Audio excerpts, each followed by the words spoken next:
왜 화면이 안 들어가지? 네?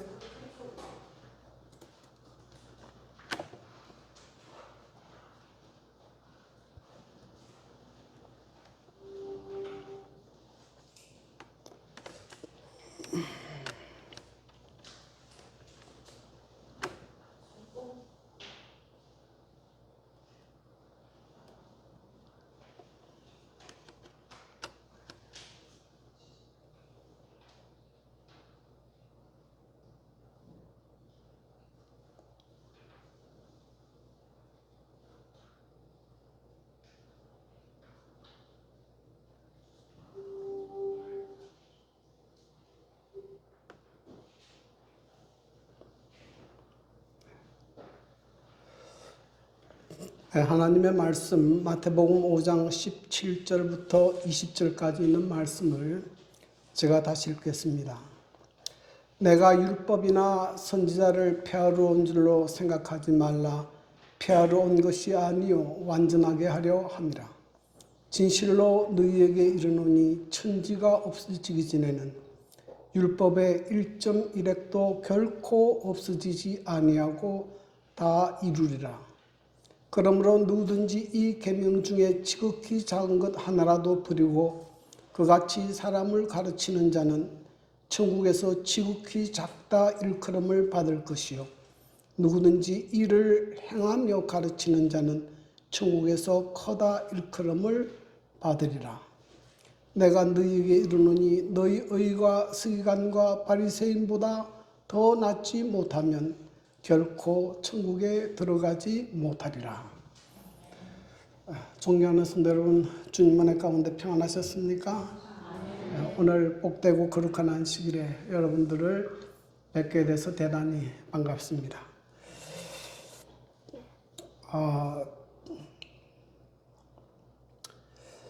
저도 요즘에는 가끔 집에서 이렇게 설거지를 하는데요.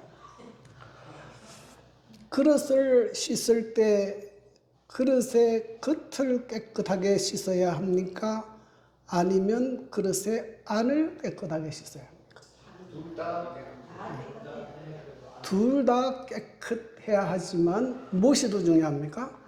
안이 중요해요. 밥을 담고 내용물을 담기 때문에 그렇습니다. 우리가 그리스도인의 삶을 사는데 우리의 행동을 깨끗하게 하는 것이 중요합니까? 마음을 깨끗하게 하는 것이 중요합니까? 둘 다 중요해요.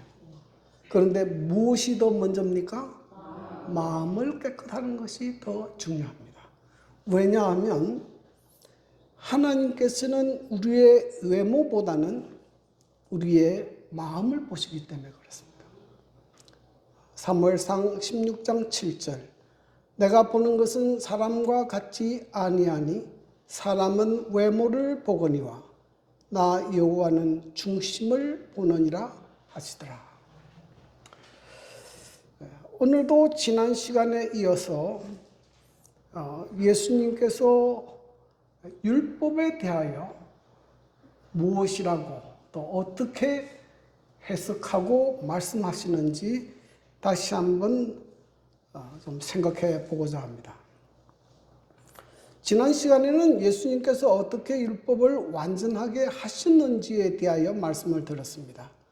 그러면 예수님께서 율법을 완전하게 하신 이후에 그리스도인들은 율법을 어떻게 생각해야 하며 어떤 태도로 대해야 하는지 그리고 율법이 요구하는 의를 어떻게 이룰 수 있는지 좀 살펴보고자 합니다. 첫 번째로 예수님께서 율법에 대하여 말씀하신 것은 율법은 불변한다는 것입니다. 마태복음 5장 18절 진실로 너희에게 이르노니 천지가 없어지기 전에는 율법의 1.1획도 결코 없어지지 아니하고 다 이루리라. 천지가 없어지기 전에는 율법의 가장 작은 점, 히브리 글자로는 요드, 또 한 획도 없어지지 않는다. 변경되지 않는다 하는 뜻입니다. 여러분, 하나님께서 이렇게 보면 천지를 창조하실 때에 무질서하게 한꺼번에 창조하신 것이 아니고 하나님이 정하신 질서와 법도대로 이 세상을 창조한 것을 볼 수 있습니다. 여기 예레미야 33장 25절에 보면 여호와께서 이와 같이 말씀하시니라. 내가 주야와 맺은 언약이 없다든지 천지의 법칙을 내가 정하지 아니하였다면 그렇게 말씀하셨어요. 이게 주야의 언약이 있고 하늘과 땅에 뭐가 있습니까? 법칙이 있음을 말씀하십니다. 그러니까 하나님께서 이 온 우주를 창조하실 때에도 하나님께서 정하신 질서와 법도를 정해 놓으셨고 그 법대로 이 우주의 모든 별도 운행하고 있다 하는 것입니다.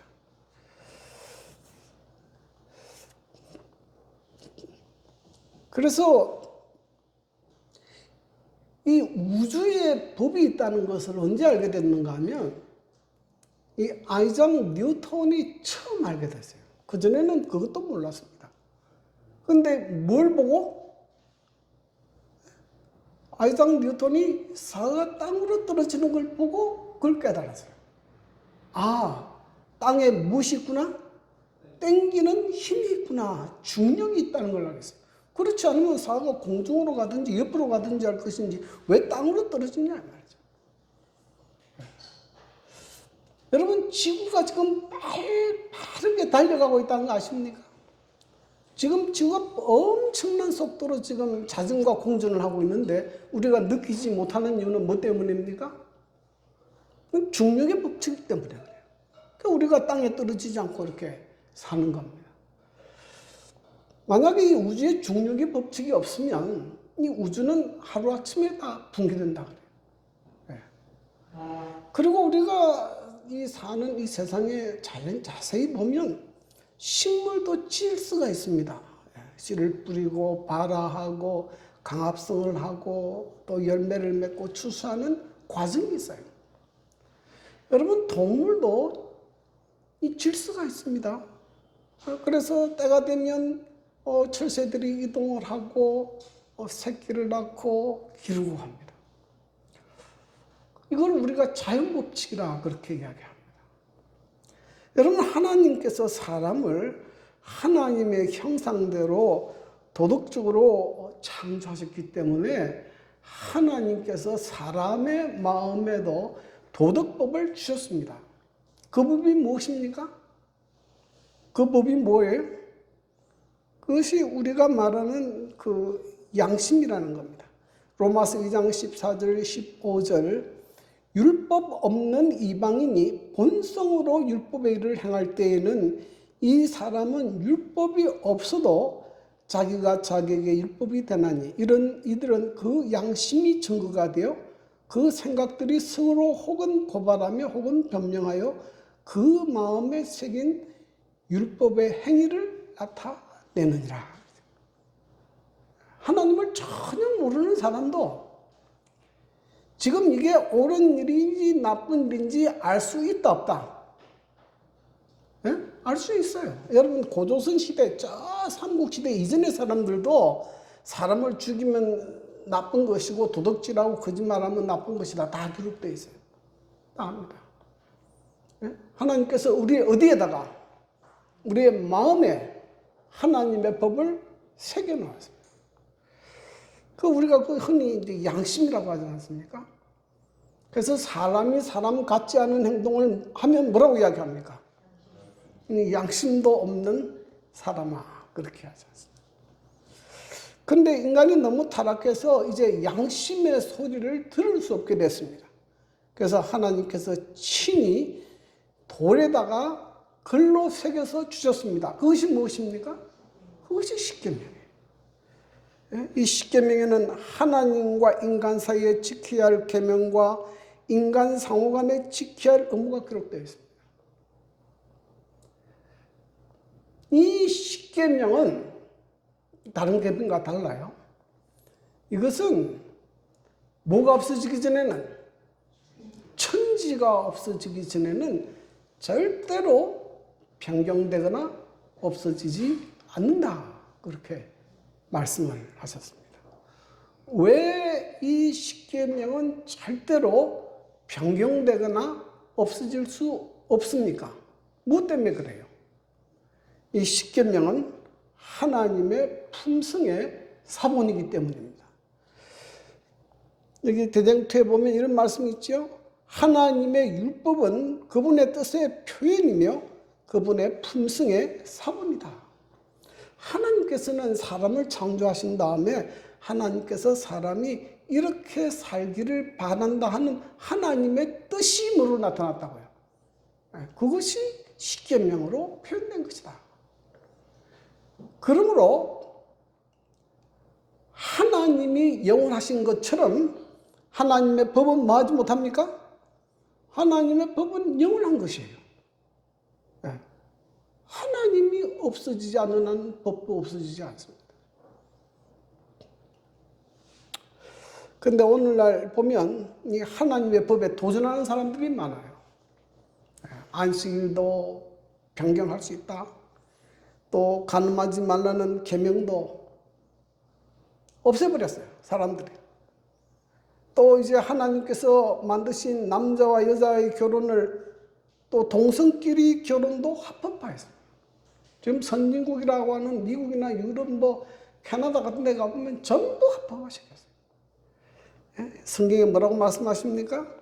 전도서 8장 11절에 악한 일에 관한 징벌이 속히 실행되지 아니하므로 인생들이 악을 행하는데 마음이 뭐하다? 담대하다. 하나님의 도전하는 행동들이에요. 그런데 여러분, 하나님의 법을 범하게 되면 반드시 불행과 고통과 하나님의 심판이 뒤따르게 되어 있습니다. 그러므로 우리는 이 시대에 어떤 사람으로 사느냐? 재림교회 사명은 계시록 14장 12절 성도들의 인내가 이게 있나니 그들은 하나님의 계명과 뭘 지키는 자니라? 예수에 대한 믿음을 지키는 자다. 우리는 이 시대의 마지막으로 하나님의 계명을 옹호하는 사람들입니다. 하나님의 계명은 어렵고 거룩하고 선하기 때문에 하나님의 계명이 선함을 드러내는 것이 재림교인들의 사명입니다. 두 번째로 예수님께서 하시는 말씀은 모든 율법은 다 중요하다 하는 것입니다.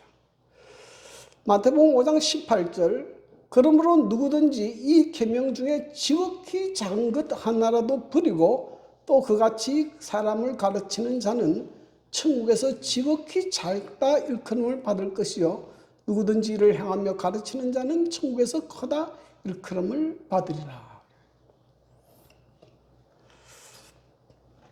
이 유대인들의 역사를 보면 유대인들이 언제부터 율법을 굉장히 중요하고 지키기 시작했는가 하면 이 바벨론 포로 이후부터입니다. 바벨론 포로에서 돌아온 다음에 이스라엘 사람들은 생각하기를 우리나라가 망하고 남의 나라에 포로로 잡혀가게 된 것은 우리가 하나님의 계명을 범했기 때문이다. 이렇게 생각했어요. 그래서 하나님의 계명을 더 잘 지켜야 되겠다고 생각하고 모세오경에 나오는 하라 하지 말라는 모든 계명을 다 뽑았습니다. 그게 몇 개입니까? 그게 613개입니다. 그런데 이에 더해 가지고 특별히 십계명은 아예 사람들이 지키지 범하지 못하도록 울타리의 법을 또 만들었어요.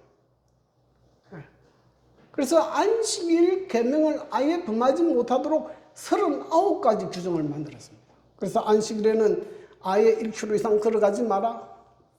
아예 일을 하지 못하도록 짐을 들고 가지 마라. 바늘에 꽂고 가는 게 괜찮지만 들고도 못 가. 불도 켜지 말고 꺼지도 말고. 뭐 때문에 그렇게 했습니까? 뭐 때문에 그렇게 했어요? 안식일을 안 범하려고. 안식일을 안 범하려고. 그런데 이렇게 계명이 많다 보니까 문제는 이 많은 계명을 다 지킬 수 있느냐 하는 문제가 생겨요. 그래서 그 바리새인들이 랍비들이 어떻게 했는가 하면 이 계명 가운데 아주 중요한 계명과 좀 덜 중요한 계명으로 이렇게 나누었어요. 아주 중요한 계명은 반드시 지켜야 되지만은 좀 덜 중요한 계명은 뭐 좀 급하면 안 지켜도 된다. 뭐 이런 식으로. 그리고 이 두 계명 사이에도 충돌이 또 일어나요. 그럴 때는 큰 계명은 지켜도 되지만은 작은 계명은 안 지켜도 된다. 이렇게 가르쳤어요. 그 대표적인 예가 뭐냐면 이 고르반 제도입니다. 고르반은 하나님께 바친다 그런 뜻이에요. 이 성전 유지를 위해서 하나님께 바친다. 아주 좋은 의미에서 시작됐습니다. 그런데 이 골반이라는 그 모세의 규례하고 내 부모를 공경하라 하는 다섯째 계명하고 부딪히는 경우가 있어요. 왜냐하면 자녀가 성전에 헌물할 의무가 있어가지고 하나님께 바쳐야 되는데 또 부모를 공경 부양해야 될 그런 의무가 있거든요. 그럴 때에 어떻게 해야 하느냐? 그때 고르반이라고 하면 뭐는 안 지켜도 된다. 부모 부양은 안 해도 된다. 그것이 이제 이 사람이 이제 랍비들이 가르친 겁니다. 네. 그리고 또 뭐 맹세할 때에도 성전을 보고 맹세하면 안 지켜도 되지만은 또 성전에 있는 금을 가지고 맹세하면 또 반드시 지켜야 된다. 네. 그래서 바리새인들은 이 계명을 지켜도 되는 계명과 지키지 않는 계명으로 이렇게 분류해서 이렇게 사람들에게 가르쳤습니다. 오늘날에도 사람들이 뭐 어떤 경우는 율법을 피했다는 사람도 있지만은 율법을 피했다는 말에는 동의하지 않는 사람이 많아요. 그런데 뭐는 피했다고 합니까? 10계명 가운데 9가지 계명은 지켜야 되지만은 뭐는 피했다? 안식일은 피했다. 다른 뭐 일요일날 지키면 된다. 근데 여러분 성경에 보십시오.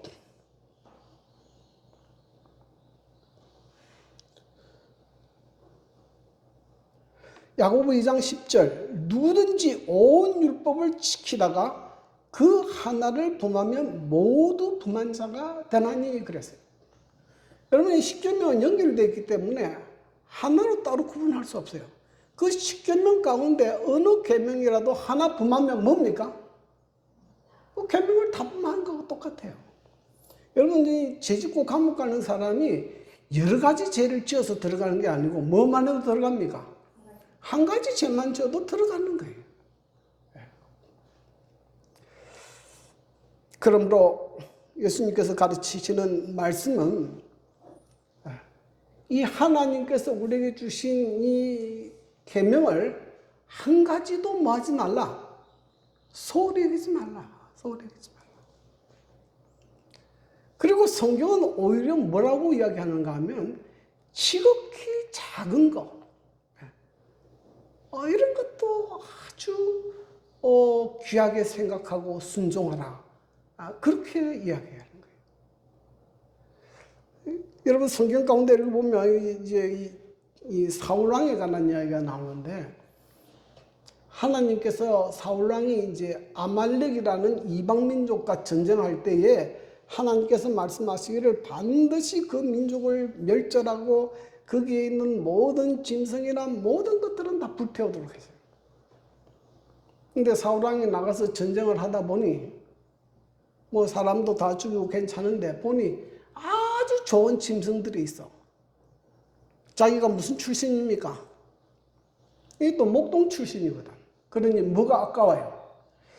이거 다 죽이라니 아까운 거야. 그러니까 이 짐승 중에서 아주 좋고 토실토실한 것들은 좀 남겨뒀어요. 여러분 참 작은 거 아닙니까? 뭐 그럴 수 있지 않습니까? 근데 성경에 보면 이 작은 불순종이 사울로 하여금 하나님의 말씀에 계속 거역하고 불순종하는 길로 가도록 인도한 것이에요. 여러분 작은 죄가 큰 죄로 사람을 인도합니다. 반대로 작은 하나님께 대한 순종이 나중에 어려울 때는 결정적일 때 하나님께 대한 순종으로 나타나기도 해요. 요셉은 보디발의 집에 노예로 가는 그 중에도 하나님께 순종하고 정직했어요. 그것이 나중에 그가 애굽의 총리가 될 만큼 큰 하나님의 종으로 일할 수 있다는 것입니다. 그러므로 여러분, 하나님께서 우리에게 맡기신 작은 일, 작은 순종, 그거 작다고 순종하고 그거 가볍게 여기고 함부로 여기서는 안 됩니다. 제가 옛날에 목회할 때에 가까운 구미교회에서 목회할 때인데 그때도 교회가 이 교회처럼 약하고 적었습니다. 아주 교회가 약했어요. 근데 교회에 새로운 한 청년이 이 교회를 들어왔어요. 근데 이 청년은 잘하는 게 별로 없어요. 근데 딱 잘하는 게 뭐냐면 운전을 잘해요. 근데 거기도 그 당시 노인들이 많았는데 이 교회차가 하나 있는데 저는 설교해야 되니까 그 교인들 데려올 사람이 없어요. 그래서 그 청년에게 부탁을 했습니다. 좀 화요일, 금요일 좀 일찍 오셔가지고 좀 그 교인들 좀 태워가고 하라고. 근데 이 청년이요, 그때 한번 약속한 이후로 한 번도 빠지지 않고 그 일을 했어요. 얼마나 성실하게 그 일을 하는지.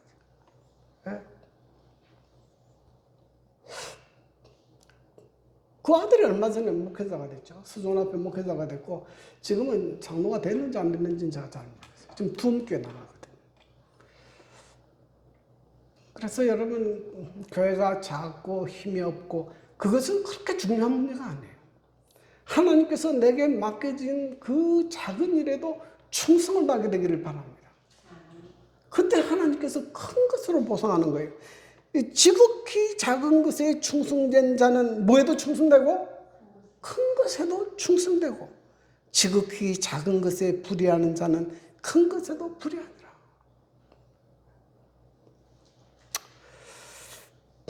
그러므로 오늘 예수님께서 말씀하신 것은 하나님의 계명의 작은 부분이라도 뭐 하지 말라? 소홀히 여기지 말라. 소홀히 여기지 말라. 자, 세 번째로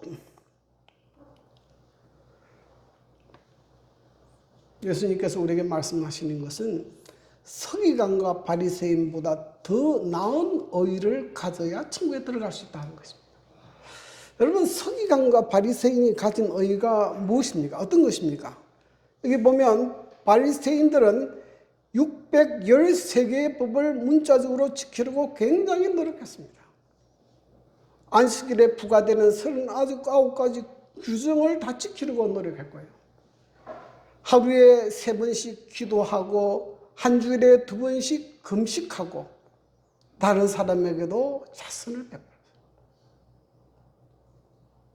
외형적으로 보면 이 사람들만큼 경건하고 어려운 사람이 없는 것처럼 보입니다. 그런데 왜 예수님은 이 사람들을 그렇게 책망하고 비난했습니까?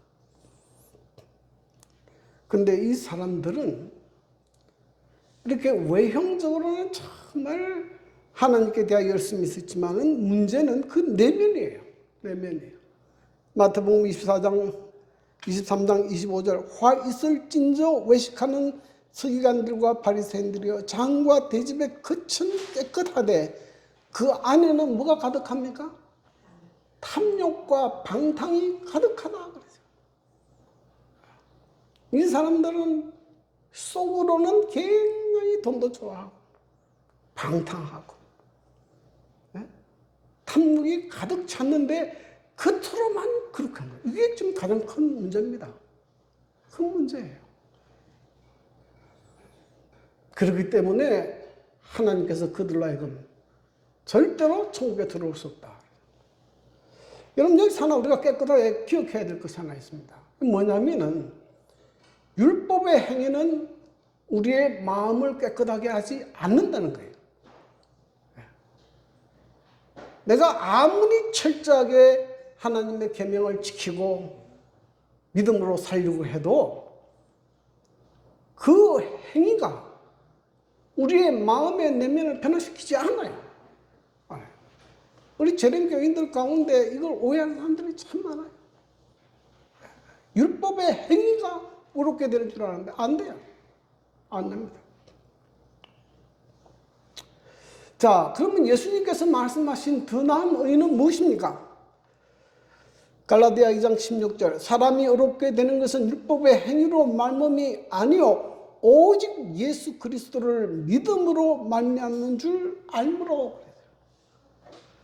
예수님께서 말씀하시는 의는 오직 누구를 통해서만 가능하다는 거예요. 누구를 통해서만이? 예수 그리스도를 믿음으로만 가능하다. 왜냐하면 예수님만이 율법에 완전히 순종하셨고 예수님께서 우리 죄를 위해 십자가에 죽으셨기 때문에 예수님께서 그 완전하게 순종하신 의를 믿음으로 받아들일 때만 우리가 어려워질 수 있는 것이지 우리 힘으로는 하나님의 요구하시는 의에 도달할 수 없어요. 도달할 수 없어요. 자, 그러면 우리가 어떻게 예수 그리스도의 의를 얻을 수 있는가? 첫 번째는 우리 자신의 죄를 깨달아야 됩니다. 내 노력으로 내 의로는 절대로 구원 얻을 수 없음을 깨달아야 돼요. 이게 굉장히 중요합니다. 바리새인들은 누구의 힘으로 구원 얻으려고 했습니까? 자기 힘으로, 자기의 노력으로 구원 얻으려고 시도했는데 결국 뭐 했습니까? 실패했어요. 이걸 깨달아야 돼요. 사도 바울이 이걸 깨달았어요. 아, 내 의로는 안 되는구나. 그리고 무엇을 받아들였습니까? 예수님을 구세주로 영접해야 합니다. 예수를 믿는다는 것은 예수님이 나를 위해 십자가에 죽으시고 부활하신 것을 믿어야 하는 것입니다. 여러분, 왜 이것이 중요한가 하면요, 이것이 내면의 변화를 일으켜요. 저도 어릴 때는 뭐 굉장히 망나니였는데 제가 초등학교 1학년 때 그 당시 통영교회는 그 교회 밑에서 삼육학교를 운영을 했어요. 거기 1학년에 내가 학교를 다녔는데 하도 말을 안 들으니까 그 당시 처녀 선생님이 있었는데 하루 나를 부르더라고요. 나를 부르더니 내 바로 앞에서 자기가 종아리를 걷어가지고 자기 종아리를 때리는 거예요. 선생님이 자기 종아리를 때리는 거예요. 네. 내가 말을 안 듣는 것은 누구 책임이다? 내 책임이다. 그때 제가 조금 이렇게 변화가 일어났던 것 같아요. 여러분, 왜 십자가가 중요한가 하면 정말 내가 내 죄로 인해서 예수님이 그토록 십자가에서 비참한 고통과 죽음을 당하신 것을 알아야 뭐의 근본적인 변화가 일어납니까? 마음의 동기의 근본적인 변화가 일어나요. 이 변화가 없는 외형적인 깨끗함은 일어날 수가 없어요. 그때 비로소 우리의 마음속에 하나님의 사랑을 깨닫게 됩니다. 그리고 그리스도의 의를 믿음으로 받아들여요. 우리의 의 가지고는 하나님께서 안 받아요. 예수님께서 이루어 놓으신 그 완전한 의를 내가 믿음으로 받아들여요. 이 그리스도의 의를 받아들인다는 말은 다른 말로 표현하면 예수님께서 이루어 놓으신 그 완전한 성품을 받아들이는 걸 의미하는 거예요. 그것이 그리스도를 믿는다는 것이에요. 그것이 그리스도를 믿는 것입니다. 그리고 그리스도 안에서 순종의 삶을 살아야 하는데요.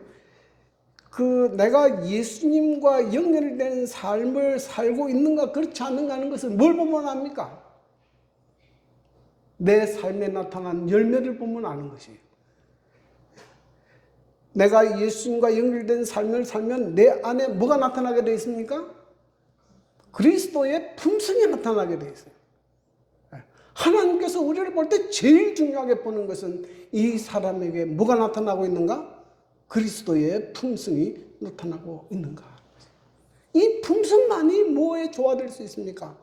하나님의 율법에 조화될 수 있고 천국에 들어갈 수 있는 의가 되는 것이에요. 그리스도께서 거하시는 자의 생애 가운데서는 예수의 생애가 다시 나타나게 될 것이다.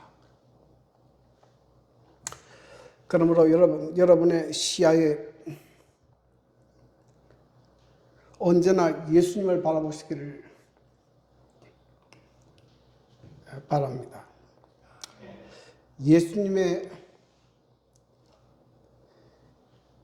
마음과 생각, 그분의 삶과 행동, 그것이 우리 온 신앙의 주제가 되어야 돼요. 그것이 주제가 되어야 돼요. 네?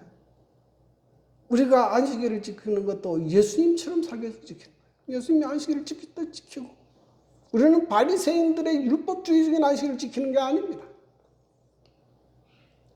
예수님께서 지키신 그 안식일을 지키는 거예요. 여러분의 눈에서 그리스도가 보이지 않으면 율법주의에 빠집니다. 율법주의에 빠져요. 여러분, 이것만이 인간이 변화될 수 있고, 오롭게 될 수 있고, 천국에 들어갈 수 있는 유일한 길이에요. 여러분, 성경에 나타나 있던 그 많은 사람들, 막달라 마리아, 삭개오 같은 사람들이 예수님을 만나고 변화가 된 것이. 그의 삶이 완전히 변화된 거죠. 그의 생애에 전혀 다른 성품의 열매가 맺히게 됐습니다. 이것이 예수님께서 말씀하시는 그리스도의 의입니다.